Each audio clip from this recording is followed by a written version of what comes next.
જય કાળભૈરવ મિત્રો, સ્વાગત છે તમારા બધાનું આપણે રહસ્યમય જાણકારી ચેનલ ઉપર અને આજના એક નવા વિડીયોની અંદર. આજે મિત્રો આપણે આ વિડીયોની અંદર જાણકારી મેળવવાના છે કે માતાજીના જે રાખડી બંધ ભુવા રહ્યા તે રાખડી બંધ ભુવા કેવી રીતે બને છે, કઈ રીતે મિત્રો માતાજીના નવા રાખડી બંધ ભુવા બનાવવામાં આવે છે. ચાલો આજના આ વિડીયોની અંદર આપણે આના વિશે જાણકારી મેળવીએ. તો જુઓ મિત્રો, આપણા જે કુટુંબ પરિવારમાં જે કુળદેવી માતાના જે રાખડી બંધ ભુવા હોય તે ભુવાની મિત્રો ઉંમર થઈ ગઈ હોય અને તેનું અવસાન થાય છે, તેનું મૃત્યુ થાય છે, તો તેના મૃત્યુના 2 થી 3 વર્ષ પછી માતાજીનો નવો રાખડી બંધ ભુવો બનાવવામાં આવે છે. માતાજી રહે તે એક નવો ભુવો માગે છે, એને રમવા માટે ધૂણવા માટે એક નવા કોળિયાની જરૂર હોય છે, તેથી માતા એક નવો ભુવો માગે છે.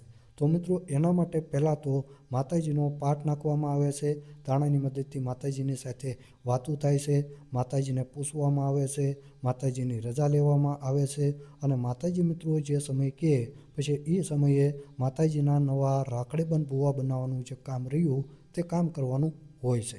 હવે માનો મિત્રો માતાજીએ કોઈ સમય આપ્યો હોય તો એ સમયે કુટુંબ પરિવારના જેટલા સભ્યો હોય તો એ બધા સભ્યોને માટે ઉપસ્થિત રહેવાનું હોય છે. ત્યાં મિત્રો માંડલો નાખવામાં આવે છે. માંડલો એટલે કે ત્યાં ડાકટમરનો પ્રોગ્રામ હોય છે અને જે પંચના ભુવા હોય તે પણ ત્યાં હાજર હોય છે. હવે કુટુંબ પરિવારના જેટલા સભ્યો ત્યાં બેઠા છે એમાંથી કોઈના પણ કોળીએ માતા રમવા માટે ધૂણવા માટે આવી શકે છે. કોઈ પણ માણસને માતાનો પવન આવી શકે છે. હવે મિત્રો જે પણ માણસને માતાનો પવન આવે છે એ માણસ ધૂણવા લાગે છે, પણ એ માણસ હાસું ધૂણે છે કે ખોટું ધૂણે છે એની આપણને કઈ રીતે ખબર પડે? આપણને માતા કંઈક પ્રમાણ આપે તો જ આપણને ખબર પડે ને, તો જ આપણે માનવી ને કે ભાઈ હકીકતમાં આપણી માતા જે રહે તે આ માણાના કોળીએ રમવા માટે ધૂણવા માટે આવી છે. તો એના માટે મિત્રો જે પંચના ભુવા રહ્યા તે શું કરે કે એના મનની અંદર કોઈ પણ વસ્તુ છે, નામ છે, ગામ છે, કોઈ પણ વસ્તુની ચેતવણી કરે, કોઈ પણ વસ્તુ એના મનમાં ધારે અને જે ઓલો માણસ ધૂણતો હોય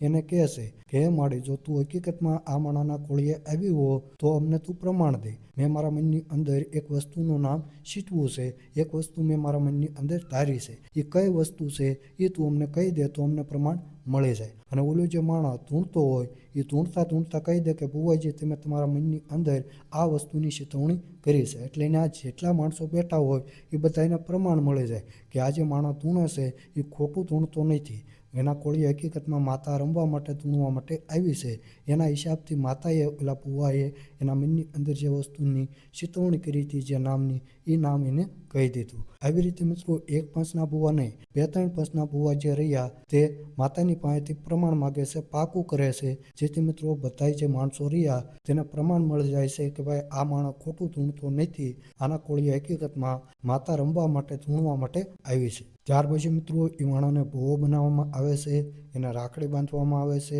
જેથી મિત્રો એ માતાજીનો રાખડી બંધ ભુવો કહેવાય છે. અને ત્યાં મિત્રો જે પંચના ભુવા રહ્યા એમાંથી કોઈ પણ ભુવાની પાસેથી એના થાપા રૂપે દેવ જોતા હોય તો એ થાપા રૂપે દેવ પણ લઈ શકે છે, અથવા તો જે એના જૂના ભુવાના થાપાના દેવ છે એનું તે પૂજન કરી શકે છે. ત્યાર પછી મિત્રો એને શોખમાં સાસર પૂરવા જવાનું હોય, મશાનની અંદર સાસર પૂરવા જવાનું હોય, ત્યાર પછી એને પિયાલો પણ પાવામાં આવે. જોકે અત્યારે તો પિયાલો જે પાય છે એમાં દૂધ ઝાઝું હોય અને ખાલી સિંદૂર કેવા પ્રમાણનું જ હોય છે, પણ પહેલાં જે મિત્રો સિંદૂરના પિયાલા પાતા એમાં ઝાઝા ભાગે નકરું સિંદૂર જ હોય, એટલે સ્પેશિયલ સિંદૂરના તે પિયાલા પાતા, એને સિંદૂર રૂપે મિત્રો ધર્મ પાવામાં આવતું હતું. જોકે અત્યારે તો ખાલી સિંદૂર કેવા પૂરતું તે પિયાલામાં નાખવામાં આવે છે. અત્યારે તો દૂધ છે, કાજુ બદામ છે, આવી બધી વસ્તુ નાખી અને પિયાલા પાય છે, જેથી મિત્રો ભુવા ઊભા ગળા પિયાલા પી જાય છે.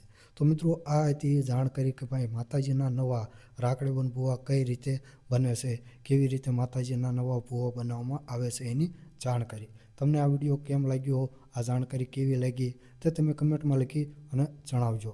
તો જય માતાજી મિત્રો, જય કાળ ભૈરવ, જય ભોળોનાથ, હર હર મહાદેવ.